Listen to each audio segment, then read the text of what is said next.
last week, Joe made a comment, and his comment was around Kenyans stopping to criticize Raila Amolo Odinga in the social media.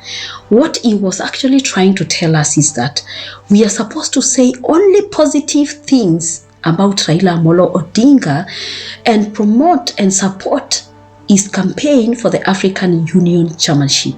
One thing that I saw I actually sat down and imagined from this statement was that Joe was living in denial. He cannot believe that people or Kenyans in general have stopped supporting Raila Amolo Odinga.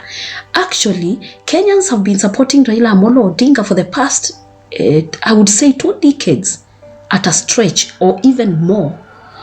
First, he has run as the presidential candidate at least 4 times, okay? And he was also a member of parliament a couple of times. So guys, when I look at Raila Amolo Odinga, I see him as a man that Kenyans donated a lot of power to him. They actually handed over everything and told him, okay, take it all. So anything that he said in the past, everybody followed. I'm not trying to say right now that he still does not command. He commands a lot of following, especially from lots of people that still believe in him.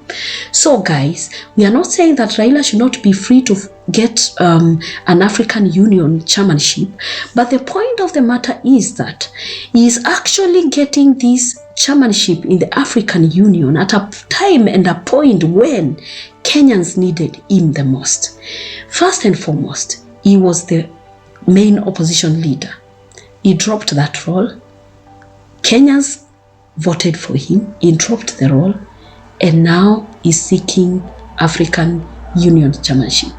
What that did to us as Kenyans, it killed the opposition. So we Kenyans do not really have someone that really can control and contain the actions of William Samoei Ruto.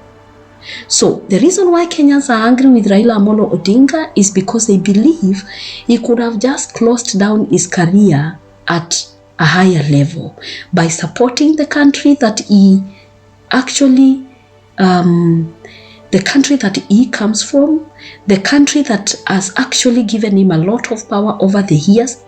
You know, people would never have noticed Raila Amolo Odinga if Kenyans were not voting for him. Some people feel like, oh, Raila Amolo Odinga owes us nothing. Of course, he doesn't owe us something. We don't also owe him that support. But there's something that he actually could have done better. He would have stood in the country and supported the movement that the Gen Zs started. I remember him at the time at which he came out at the heat of June protest.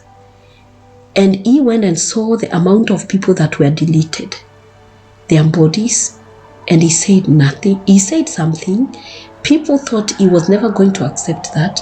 But I think what happened after that is what shocked many people. The broad-based government.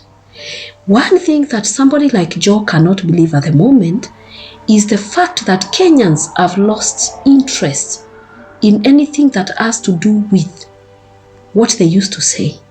You know, let me tell you guys, when people are angry and angry at the same time, it is so difficult to contain how they feel. So Kenyans have really been campaigning Raila Amolo Odinga, supporting the Djibouti candidate. And I don't want to say that they are doing the wrong thing. They are actually doing what they feel they should be doing. When Raila joined William Samoei Ruto government, he was denying he had not joined. So he actually, first of all, made us look like fools, people that couldn't think. And Kenyans don't like that, because it is because of the power that Kenyans gave him, like donated to him. That is what made even the African Union to see him. To seem to purport or to behave as though he was volunteering himself for free is not true. He has had a couple of handshakes, and in those handshakes, he has gotten money out of it, allegedly, guys. Because as a politician, it's either they're looking for business or they're looking for money. That is just the fact. He was also the African Union representative at some point, and he was involved in the role of infrastructure development, and that was between October 2018, which now ended probably in 2022. Guys, he was receiving a salary. It was not for free. They managed to see him as a statesman because of the power that Kenyans donated for the 4 times that they voted for him. You see the problem with people, especially the politicians and Raila's allies, because they don't tell him the truth. First and foremost, Raila Amolo Odinga, Kenyans appreciate that he actually took a lot of his time in life to make sure that a lot of things changed in the country. But you know, the problem is that those things that seemed to have changed, we've lost most of the gains. The peace that we had, the kind of economy that we thought we had, obviously, most of those things have been lost at the moment. So, I believe, and this is just my opinion, in 2027, Raila Amolo Odinga should not come up and say he wants to be a presidential candidate.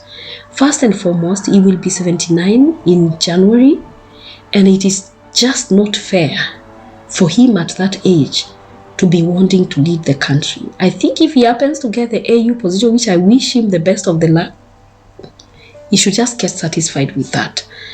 But otherwise, Kenyans are not ready for another 5th attempt of Raila Amolo Odinga as the presidential candidate in the Kenyan landscape.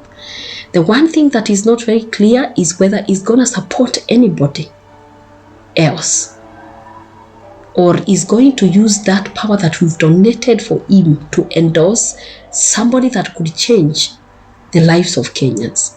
That is the only thing that he owes Kenyans.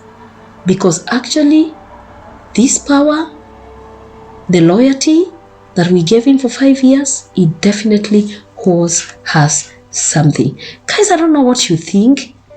Maybe we expect too much. We expect too much from Raila Amolo Odinga, but I still feel he definitely should do something, because this country is where he will be spending the rest of his life. His children, grandchildren, everybody is just there. So he should make it better for everyone. So many people feel he can do a better job back home and that he doesn't really need this AU chairmanship, because people feel so defeated by the actions of William Samoei Ruto. I don't know what you guys think, but leave us your comments in the comment section below.